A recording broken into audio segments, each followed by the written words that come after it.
Welcome to the Once Upon a Sunday Fantasy Football Podcast with your hosts, Josh Kimmel, Dave Campbell, and Justin Bowerly.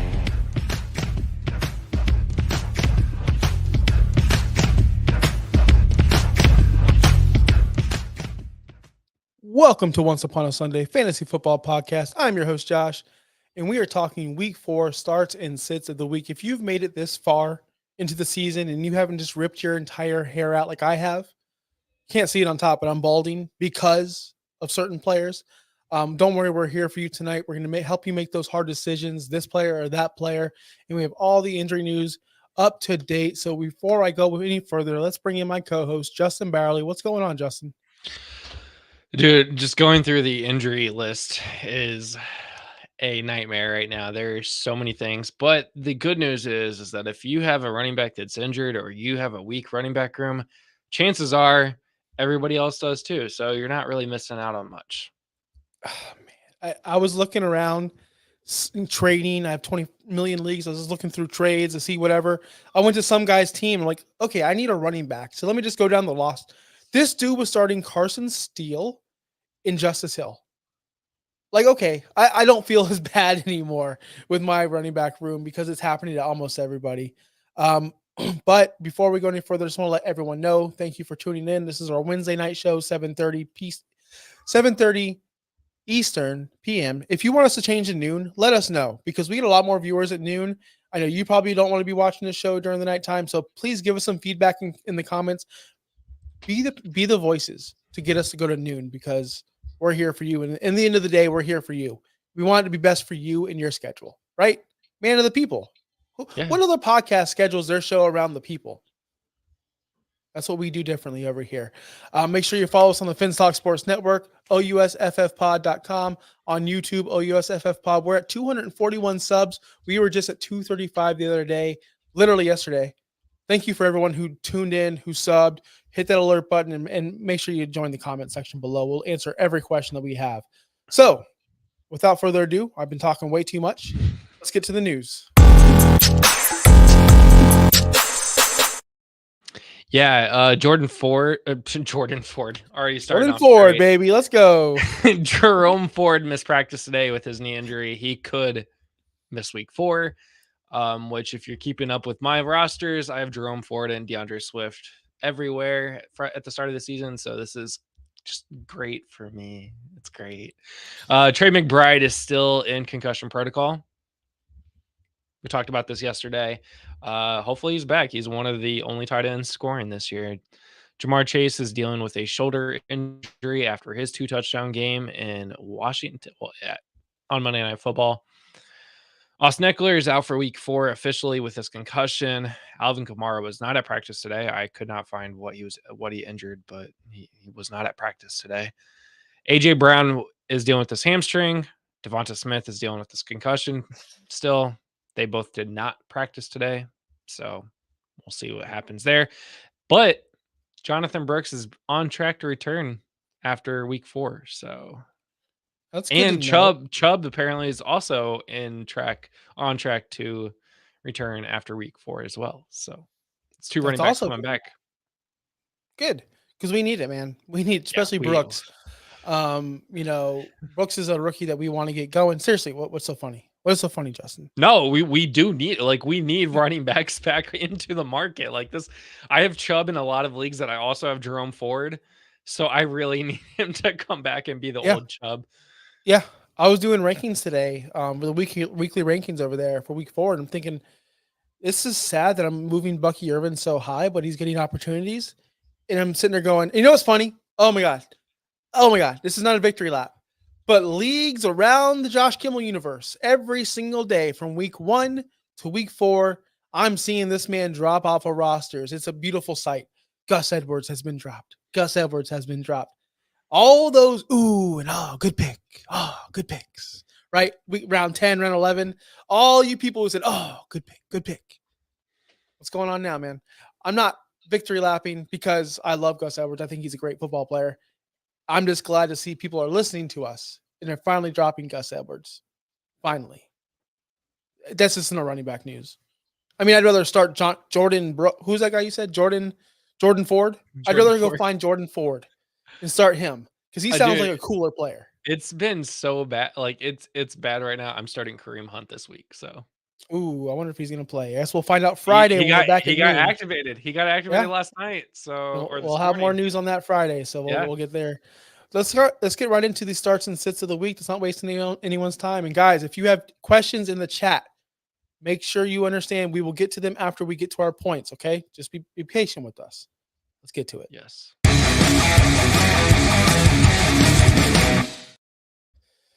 Our first matchup is the quarterback matchup, of course. We're going Matthew Stafford versus Anthony Richardson. Now, again, these segments are made to help you make a start sit on your roster. You may have drafted AR5 super high and got Stafford late. That's a realistic situation. So now you're looking at this going, man, do I start Anthony Richardson, who I drafted high, who I have stock in, but can't throw a ball, and he plays a professional quarterback position? Or do I start old busted Matthew Stafford with both of his wide receivers on the IR? What do we do? Because some people, I guarantee someone's in this spot. So this is where we're at. So Justin, this is your team. This is our team. This is our quarterback, right? Go Colts. That's a great reference. That is a great reference. I appreciate that you understand that reference. And for the rest of you that don't, just search Colts Twitter and Instagram. That's all I gotta say. Yeah, this is tough because you're still hoping that Anthony Richardson will be a thing. They're at home against the Steelers this week. That's the tough part. This is the tough part here is the matchups, because you look at this and you're going, yeah, Anthony Richardson against the Steelers, great.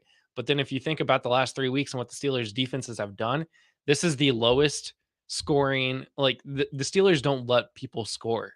They do not let the other team score. They've allowed, I think, the least amount of points by any team over the first 3 weeks. This is going back into like the 70s and 80s, Josh, around your time, I think, for the Steel Curtain and everything. So Yeah. this is one of the best Steelers defenses the league has ever seen. The Rams, on the other hand, are going up against the Bears, who have a good defense. It's not the Steelers. They have a good defense. If you look at experts and you go to some of the websites that we may or may not use for a lot of our stats, I'm not going to throw any websites under the bus. 21 out of 21 experts will tell you to start Anthony Richardson over Matthew Stafford. They will. They'll straight up tell you that. Everybody has him ranked higher. Everybody expects him to do better, even with Stafford having a better matchup against the defense. But we got to look at what the two are doing. Matthew Stafford is still scoring. No, he's not scoring in the red zone. He has literally like no rushing attempts in the red zone. He has no rushing attempts, period. But he doesn't score nearly as much points as Anthony Richardson in the red zone. I would lean starting Matthew Stafford this week against the Bears. Fair, understandable. He has a career high right now in completion percentage, 68.3, literally the highest he's ever thrown for in a season. I know it's only been 3 games, but here's my problem. He's very limited. Very. You love these. I don't have my glasses. I don't have my glasses. I'm having a gut reaction all of a sudden, but no, but he's just very limited when it comes to scoring. He doesn't get anything on the ground. 0 attempts, 0 rushing yards. That right there is a strike for me. Even though Anthony Richardson is throwing for under 50% right now, when he connects, it's going to connect for a huge gain. He's got Alec Pierce out here catching one-offs. You got Michael Pittman catching these 2-yard routes. You never know what's going to happen there. But to be serious, at the end of the day, if you look at the points per game basis, Anthony Richardson's still averaging 15.7 points per game. And this might become a shock to a lot of people, but Matthew Stafford, his best game of the season was 15.7 points. That was against Detroit week 1. He's been ass since. Been consistent. He just won a big football game. Good for him. But what did it do for you in fantasy? Kyron Williams was the one scoring all the fantasy points on that team. Give me the guy who's going to throw 19 times, 20 incompletions possibly with those 19 attempts. You never know with this guy. He cannot throw the football, but he can make plays. When they're in the goal line, when they're doing these read options, Stafford's not doing that. That gives you another wrinkle into your offense, what Anthony Richardson can do. He does throw the ball deep, 12.6 yards per attempt in the air. Literally, he throws the ball 12.6 yards per attempt. That's bananas. Like, he shouldn't be doing that since he can't even be accurate with them. But he is doing it. So when they do connect, it's huge. It's for your fantasy team. I'm going with the high ceiling Anthony Richardson against the Pittsburgh Steelers. I understand it's a tough matchup, but give me the high ceiling guy versus the very, very low ceiling guy, Matthew Stafford. I definitely do agree with that. The things that concern me about Richardson right now is that he's known for the running game. He's not getting involved in the running game. He does have a touchdown in the red zone, which is nice, but that's one. Last week, I guess, I mean, he scored 7.1 points, and that's a high ceiling quarterback, and then that's exactly who Matthew Stafford has to go and play against. You are right, though. His ceilings are high, but his floors are very low. So it's, do I want the safe pick or do I want that extra? This is a toss up. Start one of them. Make a gut check at 12:55 p.m. on Sunday. But I'm not doing this. Don't be wavering. I'm going Stafford. I'm sorry. I'm going Stafford because the Steelers defense is just that good this year. Bears defense isn't too bad either, man. The Bears defense held Will Levis to a bad game. The Bears defense, man, they held a lot of people to pretty bad games. I don't know if you know that or not. But against Stroud, CJ Stroud, I didn't even have to look this up. It's my mind because I started him. He only had 260 yards and 1 touchdown. Stroud didn't have a very crazy game. The Bears defense is actually pretty solid against the pass. Is Stafford the statue going to be able to avoid that pass rush? That's all I'm going to ask. We know Richardson can. He can break tackles. He can get out there. It seems like they're limiting him in the run game. He's on a downward slope right now. Richardson started so high, 21.1 points, I believe it was, then down to 16, then down to 7. It can't go any further. We saw his floor last week. I think it's only up from here. Questions? We had a question in the chat. Yeah, let's do it. Our friend Ballin. He's messing with us. Cut him. Although I offered you a 4th round pick for him, and you said no. You couldn't even counter for 2 of my 4ths. You gave it to this dirtbag. He offered. I offered you a 4th. You couldn't counter. Could have been good content for the show when Swift turns it around. I could be like, "Woo, let's go." I knew that's exactly what you were doing. You knew how I felt about him. So, and I wanted the content and I wanted the content for the show. I wanted, like, when he turns around, I go, "Hey, remember that time I gave you a 4th for DeAndre Swift?" And you could have been like, that face right there. That see that, guys? That face right there. I get him every time. Reflection, Singletary or Najee this week? Najee, right? He's playing the Colts, right? Am I wrong on that? Am I wrong? He's playing the Colts, right? The second worst rushing defense in the league. I'm going Najee. If he's getting 19, 20 carries a game, I'm going Najee. Jacobs got 32 carries against the Colts. Why wouldn't Najee? What do you do against the Colts, though? I mean, he still got 32 carries against the Colts. What is Najee going to do? Najee's been carrying the whole damn team on his back. Not doing great. Not rushing for a bajillion yards, but he's getting the touches. Look, Singletary's on the Giants, limited upside there. Neighbor seems to be the only person that's good over there. Thank goodness. I'm going Najee for the opportunity. I'm looking for, I wish I would have saved this tweet earlier today. That makes me so mad. The first 3 halves of the Colts season were abysmal in the rushing game, allowing, a lot of yards.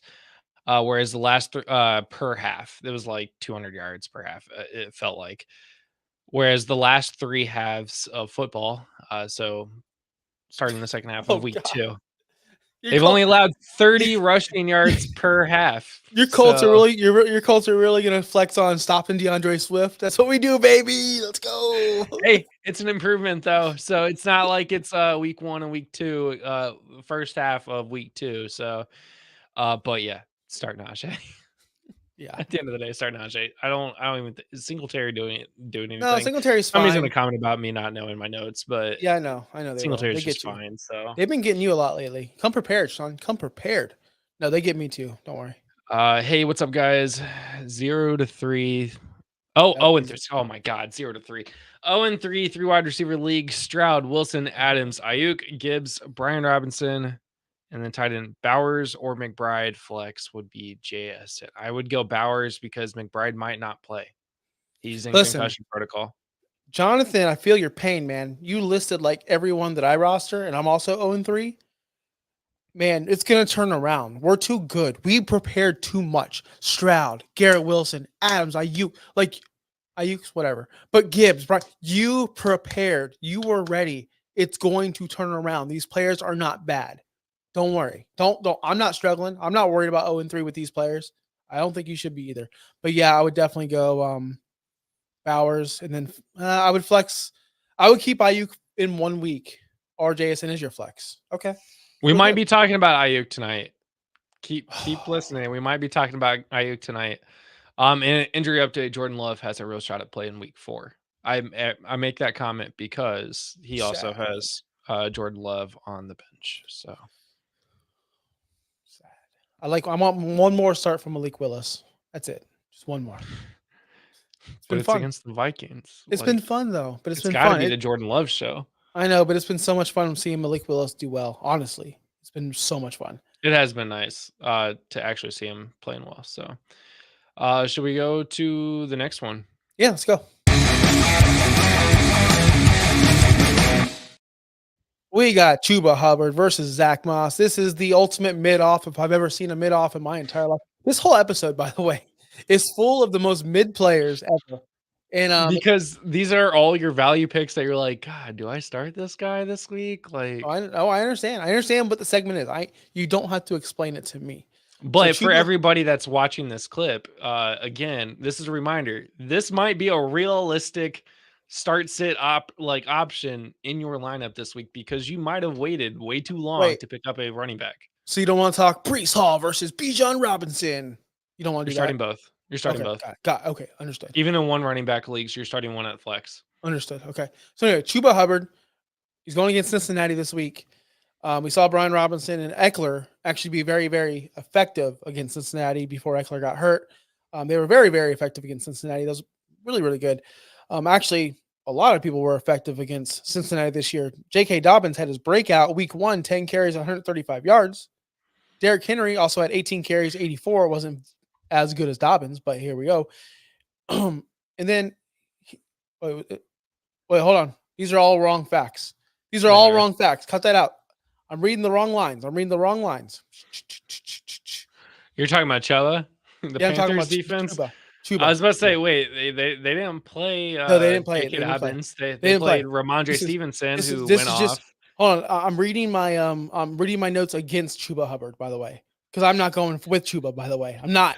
Spoiler alert. Hold on. Would you like to restart this segment real quick? Yeah, hold on. Reset.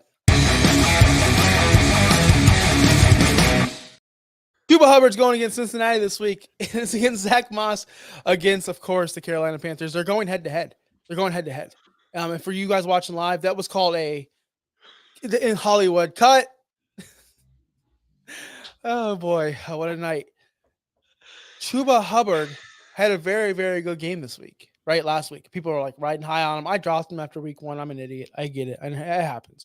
But Chuba Hubbard balled out, and he's going against Cincinnati this week, which has a kind of iffy rushing attempt. I don't know how you feel about him. You're a Cincinnati Bengals fan. That's your team. That's your whatever. 2 teams in AFC is kind of weird, but you just do what you got to do. But Chuba Carey was in a very, very positive game flow, right? They were ahead. He was getting the opportunities, 21 carries. He didn't get that weeks 1 and 2 combined because they were down so much. Are they going to stay ahead for Chuba Hubbard to be effective again? Because I'm sorry, guys. Andy Dalton's not the next big thing. He's more like the next Josh Dobbs. I'm sorry to burst everyone's bubble. He might be good for a game or 2. So you didn't spend $100 on Fab for Andy Dalton this week? I did. You did. Okay. In Superflex Dynasties, I did. Yeah. Superflex Dynasties, I did because why not? I can trade him for a second. That's gold. Would you trade $100 Fab for a second round pick? Yeah. Okay, so that's why I did it. And that's why I did it. Especially if there's a lot of money on there. Derek also said that he traded Andy Dalton for a second round pick and he got him for like $5. Actually, no, he said he's been holding on to. He stashed him for a while, actually. So that's a good return on that's a good ROI. Back to Chuba and why I think he's going to be unsuccessful moving forward until Jonathan Brooks comes back. He played the Raiders last week. When did we all think the Raiders were good? I'm just asking this question realistically. Week 1, that's when J.K. Dobbins had his breakout game. 10 carries, 135 yards, and a tutty. Week 2, Derrick Henry went off, 18 for 84 and a tutty. Then Chuba had his turn. Maybe the Raiders are just bad at football, and maybe they're just not good defensively. Because honestly, Dobbins hasn't had a game like that since. Henry's been good. Henry's a Hall of Famer, that's why. Let's say Chuba do this again against a real defense. Not saying Cincinnati's the steel curtain out there, but I'm saying they're a lot better defensively than the Las Vegas Raiders. Again, they were up big. They were running the ball down their throats. Everyone was pumped up for Andy Dalton. There was their honeymoon phase. Ooh, we got rid of Bryce. We're all happy. Let's celebrate. Does it continue? Does it carry on to Cincinnati? An angry team who's 0-3 right now, who needs to win, who wants to put a beating on, who Joe Burrow turned it on in the fourth quarter. Carolina's going to be trailing again. I'm sorry, Carolina fans, if you're watching. I don't think this is the team that's going to be successful in this season, and I don't think Chuba's going to be the one carrying your team. Back down to reality. Zach Moss, I'm starting because of the opportunity on a better team, on a better football team. He's going to have more chances to score touchdowns. He's on the field a ton. Who's Chase Brown? I don't know who Chase Brown is because he's not on the field. Zach Moss has taken 74% of the snaps. That's a fact. The Bengals run the ball a ton. Psych, they run it a little bit. That's why I'm scared. But Zach Moss in a situation because of they're going to be up, positive game script. That's who I'm going with. Chuba, that was a fluke. Hope you started him. Hope you had fun. I agree with you. Damn it. Zach Moss has actually been really effective this year. Other than week 2 when he had 5.7, it's still better than Chuba's Hubbard's week 1 with 1.4. So he was very, very effective against the Commanders. Watching him, he ran all over them. He played a very tough Kansas City defense in week 2, which is whatever. You're going up against Carolina. Like, is that defense like good? Like, I don't even know anybody that plays on the Carolina defense. The only players I know that play on Carolina are the fantasy relevant players, which are like hardly anyone. So I would be very confident with starting Zach Moss. The experts, 14 out of 20 say to start Zach Moss as well. That just, I mean, we talked about this with the Richardson stuff. I don't know if you want to make that your thing, but the game plan leads towards Zach Moss. That running game in Cincinnati has always been good. They've always game scripted the running game into the game to allow Joe Burrow to open up that pass. I feel very confident that Moss can get it done with his limited carries. He's gotten 12 carries the last 2 weeks, but he's still doing stuff with those carries, which is effective. We saw him do this last year in Indy. He's doing it again in Cincinnati. I would start him with confidence over Chuba, Hubbard. And I think the Hubbard time is almost up anyway. So with Jonathan Brooks coming back, Yeah, this is your last sell him as soon as you can right now. Because you're not going to be able to sell him. You probably won't. But what you can do is go to the Jonathan Brooks manager, and you could probably get him for anything at this point. That's what I would try to do. But most likely, if you roster Chuba, you probably roster Jonathan Brooks because you were smart like that, and you were prepared for Brooks to miss 4 or 5 games. I don't know if you were starting Chuba because of how bad he's been and how bad that offense has been. I know I cut him after week 1. I said, this guy's useless. I'll never use him. They'll never be in the red zone. They'll never be past the 50-yard line. That's what I was thinking. So what's the point of having a running back that has very, very low running touchdown upside? Yeah. That's what I thought Chuba was. And he had 169 yards last week against the Raiders again. Let's monitor the Raiders situation and see who they play. And let's look at that running back because every running back's been like top 10 who's played the Raiders. Everyone wants to talk about the Colts. Seriously.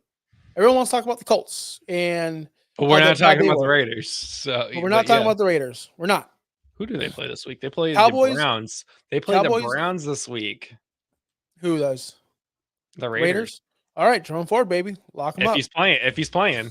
Lock him up, baby. I'm going to have a great week this week if Jerome Ford plays. This is great. You want to get to the receivers? Well, do you want to answer any questions first? Do we have questions? We do. Oh, cool. Are you guys worried about starting Achane? I got Zach Moss on the bench, starting Achane and Mason. Left Charbonnet on the bench last week, and it killed me. Do you have Charbonnet? Like this? Do you still I have Charbonnet? I start the Sharps. If Sharps is playing, I'm starting Sharps. If Sharps is playing, you start Charbonnet. I mean, they do got the Lions, which is a tough defense, but I would start Zach Moss. I don't know that I'd start many Dolphins players right now outside of maybe outside of Tyreek Hill. Like I'm not starting any And Dolphins players. I'm not starting any Dolphins May- players, but I might start Maybe not Achane even. because of the receiving upside. He just needs dump offs if that's the situation. Skylar clearly wasn't doing that last week. They got to fix something out over there. That Dolphins team is just done. It's just done. And it's depressing. Yeah, they need to go and trade for Andy Dalton or I don't know, man. I don't know what to do because imagine this. Imagine this. I get sick at my job and someone they replace whoever I work for, they replace me. But the person they replace me with is a 2-year-old idiot that doesn't even have color inside the lines. That's Tua. Tua's the professional, and Skylar's like the 2-year-old idiot that can't even colors. How big of a difference, a gap, the talent gap is just beyond me in this world. You're telling me you can't find overall 64 people that could play a quarterback position, only 32, and if that, I just don't understand how you could be that bad and be on an NFL team. And it's not just this game. It was last year too, or not last year because Tua played, but it was the year before that. He's just inept. He's one of the worst people I've ever seen play professional football. I'm pretty sure we find CFL players better than this. Seriously, like I don't understand how bad you can be. And then you have a coach and staff that goes, you know what? He's fine. F it. You guys know. I don't understand how you can put him out there. It's embarrassing. Well, and it shows a lot on the coaching staff to not be able to find that replacement either. A lot of these other teams, you think about, like, have their backup quarterback in place. I mean, you look at even the Chiefs have Carson Wentz. Like, it is what it is, but like Carson it's Wentz is a still lot better than Skylar. right. I mean, the Panthers, the Rams, whoever, they had Baker Mayfield backing up players and like coming in to start and win games. Look at the Vikings. I mean, the Vikings have, if you talk to Dave, Sam Darnold was always the starter, but they got JJ McCarthy, who's not going to play now, obviously. But good teams have the backup ready, and if it's not a backup, it's a new rookie coming in to play. You can't expect to have Skylar Thompson lead your team if Tua goes down again with his injury issues. It doesn't make sense. You're built. It's like having a Ford GT. Think of some cool muscle car people like. I don't like cars. Whatever. And you got a Honda Civic as the backup. No, no, not even that. Not even that. You have a freaking electric scooter that has a freaking flat tire as your backup. That's your backup. That's what you plan on as your backup. With no battery. Okay. Last one. Would y'all give Zach Moss and Shakir for AJ Brown? The thing is that I would be left with Pollard and Swift at running back 2 and 3. Yes. Always take the best player. I'm not seeing these comments, man. It's good. It's probably best. You probably locked me out, so I don't put them on there, or I don't get distracted. But I don't see these comments. Yeah, that's exactly what StreamYard does. Is they lock you out of things. I don't know what you're doing. But you locked me out. But I would take the best player. I would take the best player available. Yes. All right. Next segment. Next segment.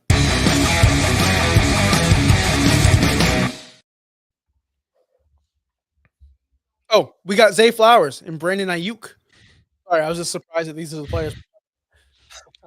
You most likely drafted Brandon Aiyuk pretty high, thinking he's good at football, and he was last year. Held out, didn't really want to do anything. Still not wanting. He's pretty much useless at this point. And then we have Zay Flowers, who's setting the record for the most catches ever. He's gonna catch 100 balls, but only 500 yards. That's his goal. His goal is to literally catch 500 yards, but 100 of them, maybe. Let's go. Have 5 yards per reception. His ADOT 6.2. I mean, it's pretty bad. He's 4th in receptions, but 34th in yards. Like, that's pretty freaking hard to do. Zay Flowers versus the Buffalo Bills. Brandon Aiyuk. This one's tough for me because do you want to go high upside again? This whole argument for every matchup here has been high upside, and that's Brendan Aiyuk, or that safe floor, which is Zay Flowers.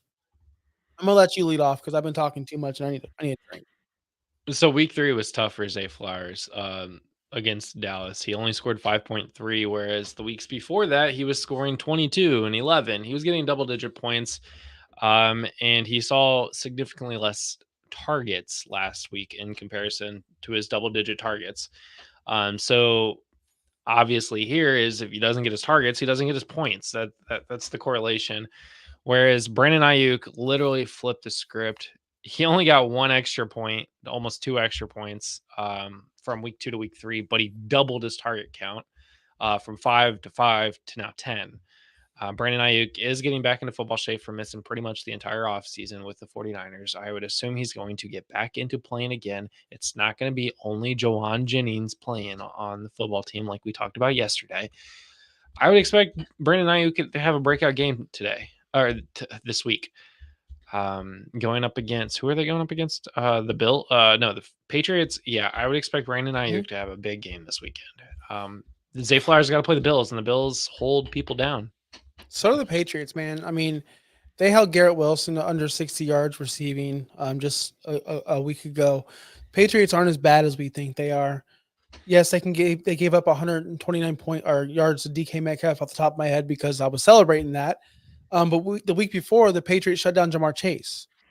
So what is it, right? Jekyll and Hyde. Are they going to be the team that shuts down Brandon Aiyuk this week, or is it going to be the situation where they let Aiyuk go wild? Aiyuk has been bad, and I'm hearing a lot of excuses of, oh, he's not in football shape or he wasn't. Well, that's on him, right? That's on him. It's your job to come to work every week, once a week, to be the best you can be. And if you're only putting up 48 yards per game, which is 20 less than your career average, which the average is 68.8 yards per game, that's a problem. It's on him. Is he not getting targeted? Are the targets bad? Are the targets overthrown, underthrown? Maybe the staff put him back in the doghouse. He's been in the doghouse before. You remember that his rookie season, he was in the doghouse. This team, this coach put Cam Akers.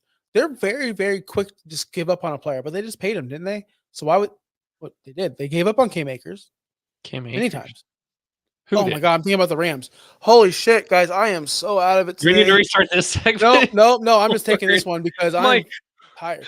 Look, there's a hurricane coming my way, people. Like legit hurricane coming my way. And Justin's like, are you on time? Are you going to be here tonight? Are you going to be alive? I'm like, I was just making sure you were alive. Damn. There's a freaking hurricane coming, and this guy wants to make sure I'm okay. No, I'm just kidding. I kid. Yeah, like, oh, how terrible of me to make sure you're okay. Like, listen, God. we got a category 3 coming. I don't know. I haven't watched the news all day. I'm stressed out about it. We have no gas. Gas stations are closed. We have no groceries. We got no water. Water sold out. But we're wondering about Brandon Aiyuk right now. And why Cam Akers got put in the doghouse by the 49ers. For the Rams. They're all West Coast teams. They're all the same to me. Might as well be all the same to me. But the 49ers did put Aiyuk in the doghouse. That's a fact. I didn't lie about that. I was just thinking Cam Akers. I mean, he was on a rookie contract and he wasn't getting paid like the highest amount of money possible. And he shouldn't be. And he shouldn't be because he's not as good as the other players at his position. That's a different conversation. I know. We're talking fantasy wise right now.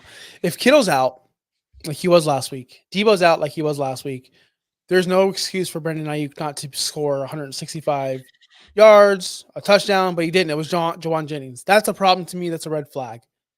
I'm still starting Brandon Aiyuk because of the ceiling. Zay Flowers, cool, 5 for 56. I can get that anywhere. I want the big game from Brandon Aiyuk. Brock Purdy's been good this year. He just hasn't had the touchdowns. Last week, he got the touchdowns after I benched Brock Purdy, of course, and then he balled out. So Brock Purdy's dealing. Don't give up on Brock Purdy either. Do you think it's a problem that Aiyuk's not getting any yards after the catch? That's a big thing. That entire offense is not getting the yards after the catch. I really am hoping that once Christian McCaffrey comes back, if he comes back this season, that this offense is back to being the way that we like we expected it to be with Debo and Aiyuk and Kittle and CMC and now Juwan Jennings apparently and Jordan Mason again. And then Brock Purdy is a top 12 quarterback. Like we expected this offense to be so good and they're 1-2 and they're not doing great. So it's tough. Tough. Speaking about tough, let's move on to the tight ends. Oh, Yeah, this is not a Kelsey versus the world segment again, but it's it's not. close.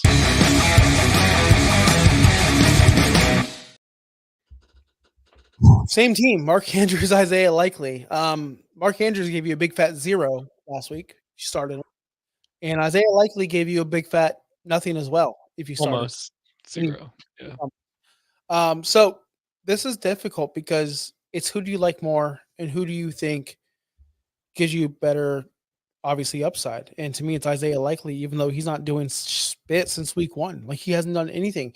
You spent all this fab on him. I've seen him for $81, $85, 70. I've seen so much fab on this guy, including myself. I put in a lot of fab on him, and he's done nothing with it. It seems like week 1 was just a tease, and it hurt our feelings now because he's back to who he was. But Mark Andrews on a different story. He hasn't even been himself all season. We got video packages of him doing this, doing drills, feet drills.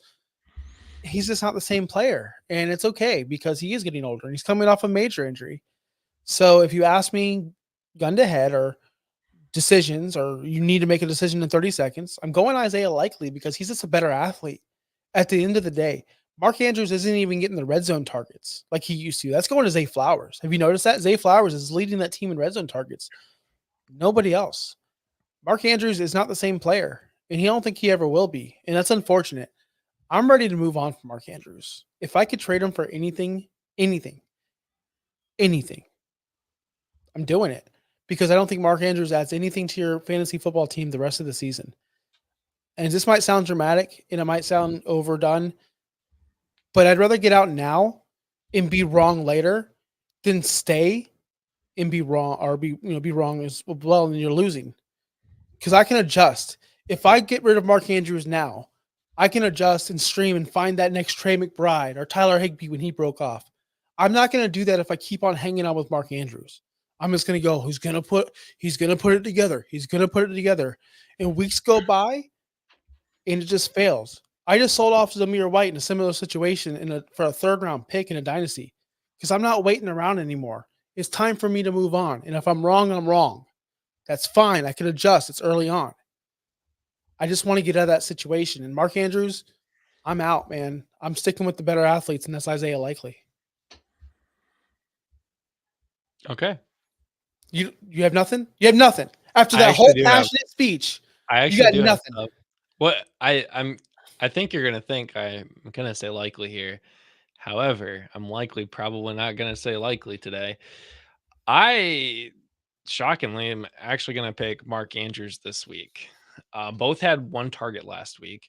If you look, get rid of the Thursday night kickoff game against the Chiefs, where he had 12 targets, 1,000,000 points. He was the tight end one. He was the generation this year's tight end of the year.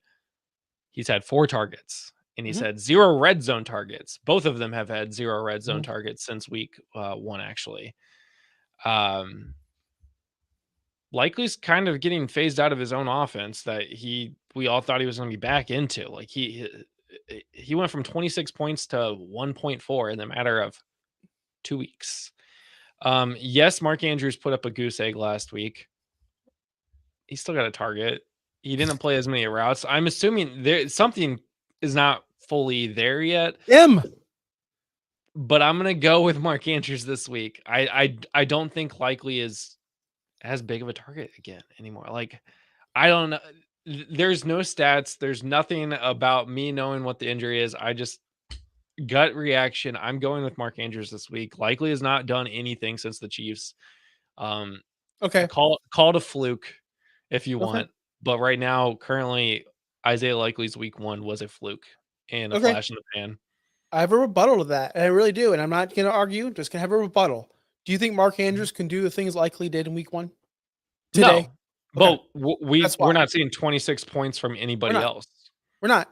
Not even Flowers, right? Not even anyone in that passing At this game. point, if Mark Andrews got me 9 or 10 points, I'd be happy.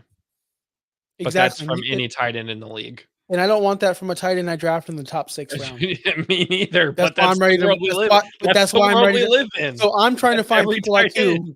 I'm trying to find people like you who still buy into him, and I'll go buy somebody else. I don't get me wrong. I'm not buying Mark Andrews, but if I have him on my team, I probably also hopefully have Isaiah Likely, And if I had to choose between the two of them this week, I would pick him, but I'm not going out to go get Mark Andrews to start this week. Let's be clear. That is not happening.